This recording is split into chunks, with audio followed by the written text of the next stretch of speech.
Hello les super héros, j'espère que vous allez bien. Voilà, bienvenue du coup dans la deuxième vidéo dans cette série Les Stories de super héros.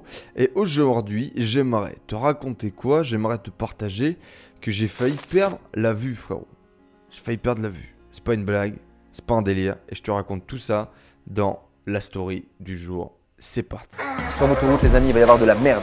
Est-ce que j'ai pas assez de connaissances? Est-ce que j'ai pas assez de compétences? Peu importe combien de fois je vais tomber, t'es heureux, t'es épanoui. Vous avez votre putain de biographie face à vous et il faut commencer à écrire. Ah, you are rolling already? Ah, that's good. So, Pow.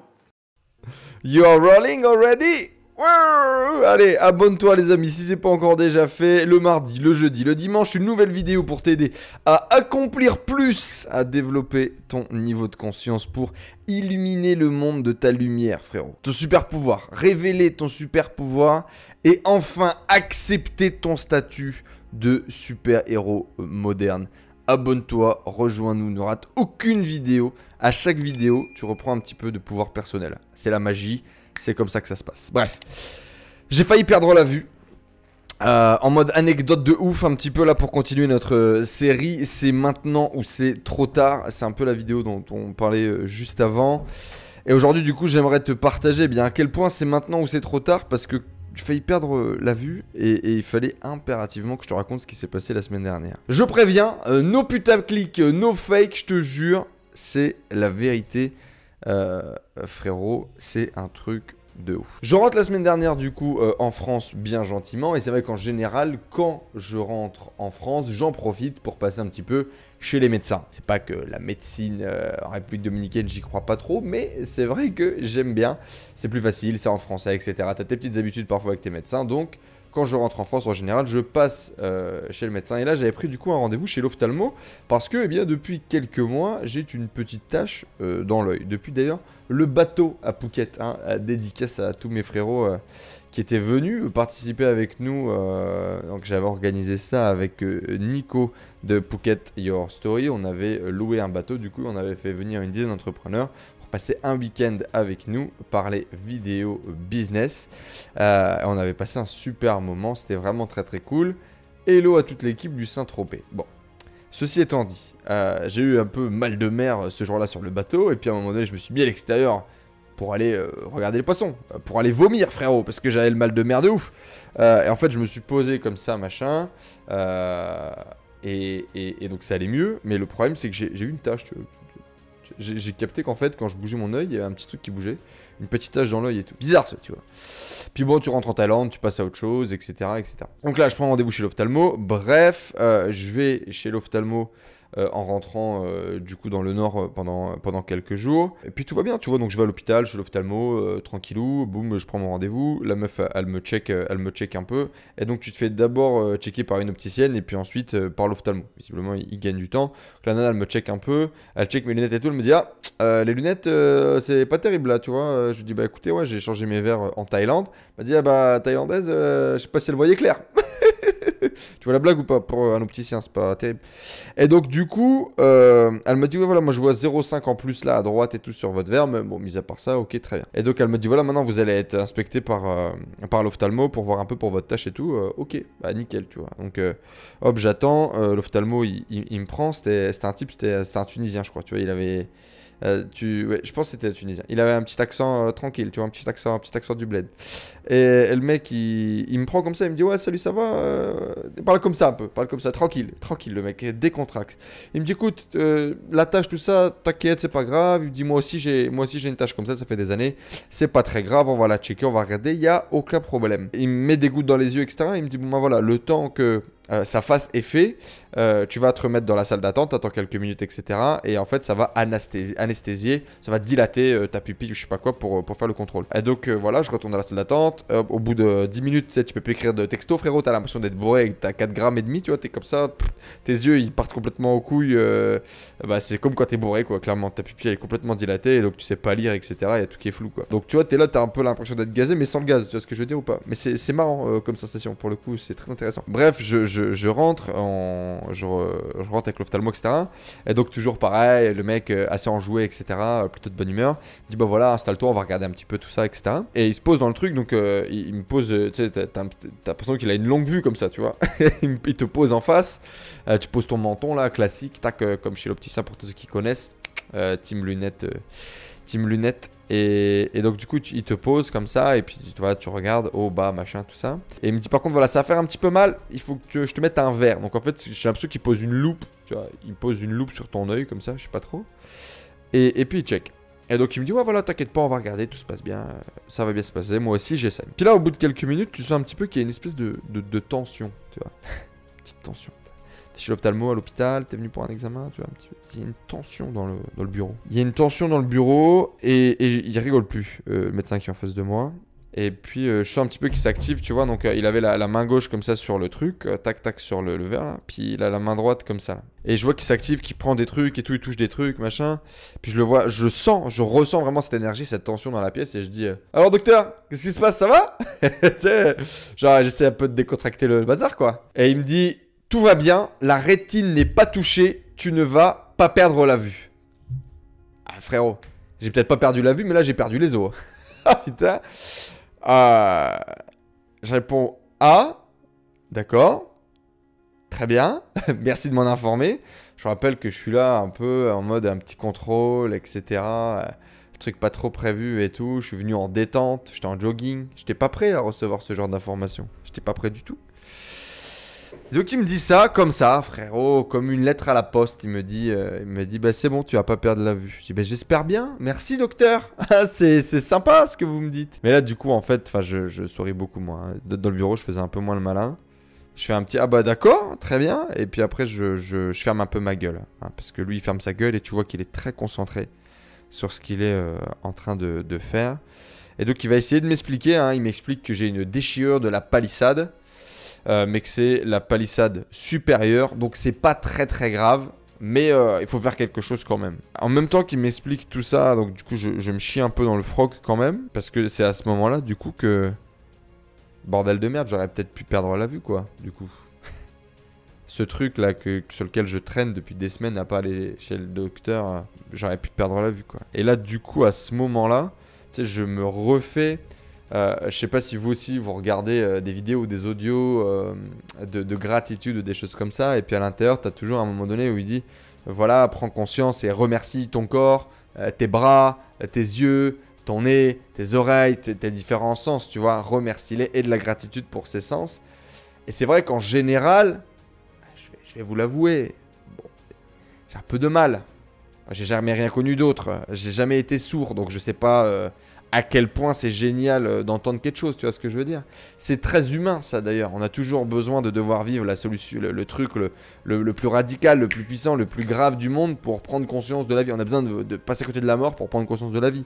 Bah c'est un peu ce qui s'est passé quoi. C'est-à-dire qu'à ce moment-là, j'ai revu cet audio de méditation là, puis je me suis dit ah bâtard. C'est cool de voir en fait. C'est vraiment vraiment cool de voir et j'ai vraiment beaucoup de chance de voir parce que j'étais en train de m'imaginer perdre la vue. Bah, j'y voyais pas grand chose quoi. J'y voyais pas grand chose. Et du coup frérot, je suis là, je prends un peu une claque et en même temps une claque de gratitude et en même temps une claque de... Bon je sais toujours pas quand même, est-ce que ça va se soigner, est-ce que c'est grave, est-ce que c'est pas grave, est-ce que c'est grave docteur tu vois. Et le mec qui s'active quand même. Et c'est tellement sérieux que le mec... va se faire ausculter parce qu'il a du coup lui également le même problème me disait-il, et il va se faire ausculter dans la demi-heure d'après par un de ses collègues. Il me dit ben voilà, tac, son collègue il passe, il dit écoute, reviens dans 30 minutes, tu m'auscultes ta palissade frérot. Et donc vraiment ça l'a impacté. Je pense que ce qu'il a vu chez moi dans mon œil etc, il s'est dit c'est peut-être sérieux quand même. Le gamin il a failli perdre la vue là, moi j'ai ça, je fais rien, je suis peut-être un peu con aussi tu vois. Et donc bref on continue à parler etc, il me dit ouais bon c'est pas très grave, ce qu'on va faire du coup c'est qu'en fait, bon voilà je t'explique, donc il me prend un globe oculaire, on imagine tu vois c'est un globe oculaire géant tu vois, il me dit voilà ça c'est ta rétine, là t'as la palissade, t'as une petite déchirure, le problème c'est que s'il y a hop un liquide qui rentre à l'intérieur, là décollement de la rétine là ça pue pour toi frérot. Il m'a dit là il y a la déchirure mais il n'y a pas de liquide qui est dedans, ce qu'on fait nous c'est simple, on fait du laser autour de la déchirure. Comme ça, tac, elle est isolée, isotherme. Tu vois le truc, il n'y a plus d'eau qui passe. Je dis ok, très bien. Bon, il dit laser, je suis un peu comme ça. Du quoi? Tu veux faire du laser dans mon œil, frérot? Stop and walk it down, tu vois, on y va, cool. Mais ouais, je comprends ce qu'il me dit, ça fait sens et tout. Je dis bah ok, go, tu vois, parce que perdre la vue, jamais, c'est pas possible. Et donc je dis bah voilà, on reprend un rendez-vous, tout ça. Il dit non, non, on y va maintenant. Oh, hey, frérot, on se calme, on inspire, on expire profondément. J'étais venu là, petit rendez-vous de routine. Tu m'annonces que j'ai failli perdre la vue et tu m'annonces que tu veux me tirer dessus au laser. Moi frérot, quand tu me dis du laser, j'imaginais tous les jeux vidéo que je regardais comme ça avec le type le laser qui brûlait les gens, tu vois. Quand il me dit du laser, je dis ouais, un peu calme quand même, tu vois, calme. Il me dit non, non, mais on va y aller tout de suite, etc. Là, c'est parti quoi, je vais te le faire maintenant. Et comme ça, mon collègue me le fera après, juste après. Je me souviens là, me lever, prendre mes affaires, ouvrir la porte, dire à mon père, je vais faire du laser. Parce que mon père m'attendait du coup dans la salle d'attente. D'ailleurs, heureusement que je suis parti avec mon père parce que bien évidemment, je pouvais absolument pas conduire après tout ça. Mais du coup, mon père m'attend là et je suis là, je lui dis bah écoute, je vais me faire opérer, le mec va me mettre du laser. J'ai un déchirement de la palissade. Je me suis fait déchirer la palissade, papa. C'est très drôle de dire ça comme ça. Je me suis fait déchirer la palissade. J'ai déchiré, ma palissade est déchirée. Le mec il va me tirer dessus au laser quoi. Et je donne un peu mes affaires, je suis un peu décomposé. J'ai un groupe WhatsApp avec mes parents. Et du coup mon père qui dit ok, le petit part au laser. Déchirement palissade, tout va bien. Ma mère qui a lu le message de l'autre côté, elle devait être en panique totale. Bref, et du coup il va me mettre des coups de laser. Ça brûle un peu le laser. Ça vraiment, ça brûle un peu. J'ai ressenti des douleurs derrière la tête. Il me dit voilà, si tu ressens des trucs, dis-le moi, etc. Mais bon, en même temps, tu sais pas trop ce que tu dois ressentir ou pas. Il me dit t'as mal? Je dis bah je sais pas. Je sais pas, c'est une sensation que je n'ai jamais ressentie de toute ma vie, frérot. Donc je ne sais pas si j'ai mal, mais en tout cas je sens quelque chose, ça c'est clair. Puis après ça brûle un peu, ça tape derrière la tête, etc. Très particulier, mais du coup, voilà, logiquement, et maintenant j'ai une palissade isolé, frérot. Et voilà, du coup, là, j'ai repris un rendez-vous, j'ai repris un meeting de contrôle là, la prochaine fois que j'y retourne. Et je peux te jurer que maintenant, à chaque fois que j'écoute un audio de gratitude et que le mec dit, bah voilà, gratitude parce que tu vois, parce que tu sens, parce que tu entends, je me focalise sur le sens et je me dis, ouais, grave, qu'est-ce que ça fait du bien, qu'est-ce que ça fait plaisir de pouvoir voir, de pouvoir entendre aujourd'hui. Et la prochaine fois que j'ai une tache dans l'œil, frérot, eh bien je te jure que je vais aller voir le docteur s'entraîner et dès que j'ai un sens qui est perturbé par je ne sais quoi, j'irai automatiquement chez le médecin parce qu'il vaut mieux payer une putain de consultation et de combattre un peu la flemme ou je sais pas, il y a peut-être une peur inconsciente aussi quand on me dit que c'était quelque chose de grave, j'en sais rien. Plutôt que de perdre vraiment la vue. Et la conclusion un peu de cette vidéo et de ma prise de conscience, c'est un peu ce truc qu'il faut toujours finalement qu'on passe à côté des choses graves, faut toujours passer à côté de la mort pour commencer à vivre.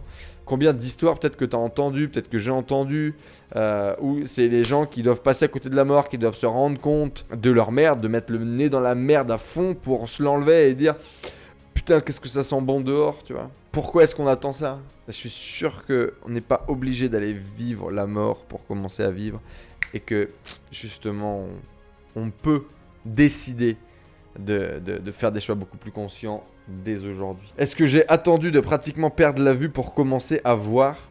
Eh bien finalement peut-être que oui.